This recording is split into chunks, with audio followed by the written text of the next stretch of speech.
Hey everyone, now what would you say if I asked you to think of something that every single person experiences, very few people understand, and that same thing can influence nearly every decision that you make?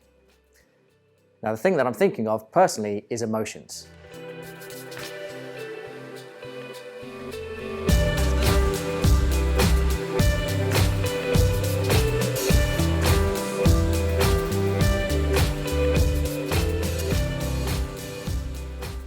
And the next question I'd pose you is, can emotions affect the body? Well, the answer is a big fat yes. So let me just show you, first of all, an experiment you can try with yourselves based on range of motion. It's just a sensory motor feedback test, okay? So what we're gonna do is, first of all, establish a baseline range of motion. So what I'm gonna do is place my elbow on this point right here, so it stays in that position. I've got my eyes forward.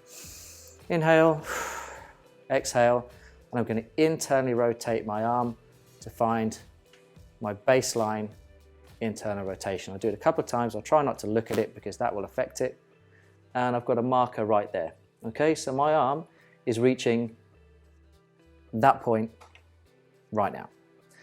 Now what I'm going to do, and ask you to do as well once you've established your baseline, is to go over, in your mind or out loud, 3 words that have a particularly powerful negative connotation.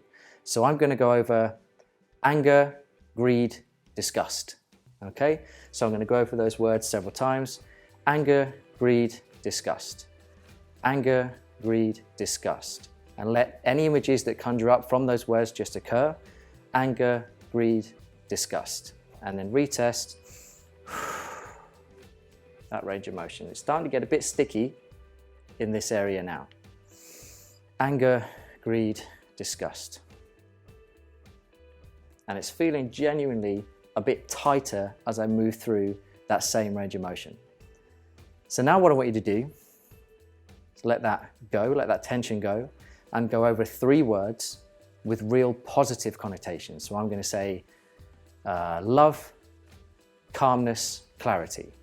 Love, calmness, clarity. Now I'll ask you to do this in your minds now. Love, calmness, clarity. And then retest the range of motion and see if there's a change. And I get a much reduced tension on the words with a positive correlation than those from a negative one. So obviously that is a language stimulation. So even words have obviously got emotional attachments. They may conjure up various images in your mind, and negative words are going to have a instantaneous, such as the word no, an instantaneous descending cascade of all kinds of neurotransmitters, hormones, and what are called neuropeptides. And the same thing happens with more positive statements, or affirmations as they're sometimes called. But what about our actual emotional feelings? What are they, how are they generated, and how can they affect the body? Well, essentially, any delineation between the physical body and the mind and our emotions is a false one. It is one entire, unique and coherent system.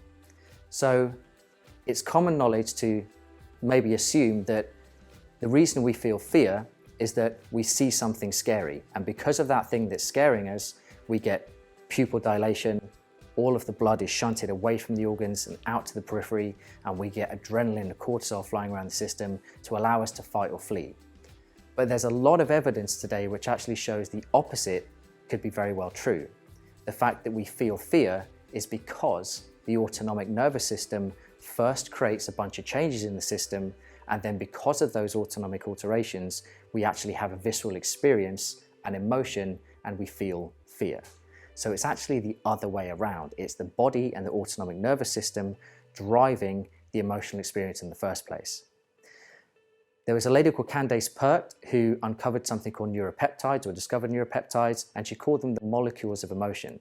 So whenever there's a strong emotion, either way, positive or negative, or anything in between, there are specific neuropeptides released from the hypothalamus in the brain and from various areas in the body, basically anywhere in the body that there's a lot of chemical activity, and they float around the blood through the capillary network, and they find, through a process called harmonic resonance, they find other tissues such as an organ or a gland or other tissues such as parts of the immune system that they resonate with. and that harmonic resonance allows them to lock together.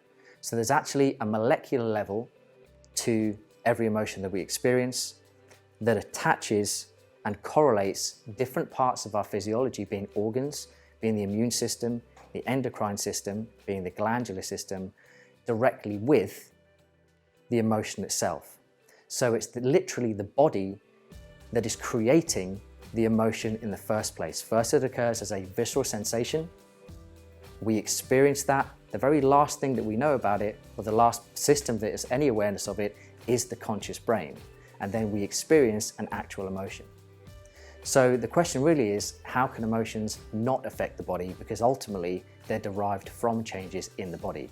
Now, the other interesting thing about this is that every single person experiences emotions, few people understand them, and they can mess with the body at any given time.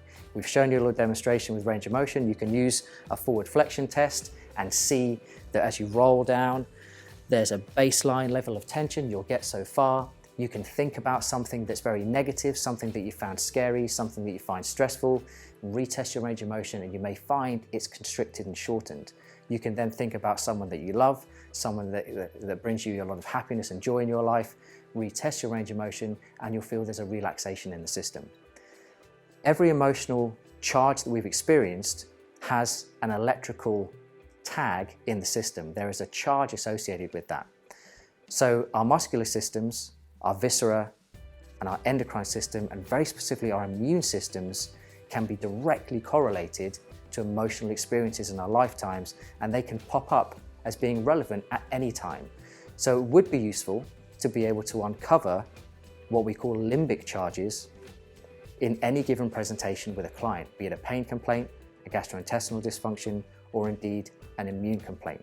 And that's something that we can do as AMED practitioners within the paradigm of the AMED system.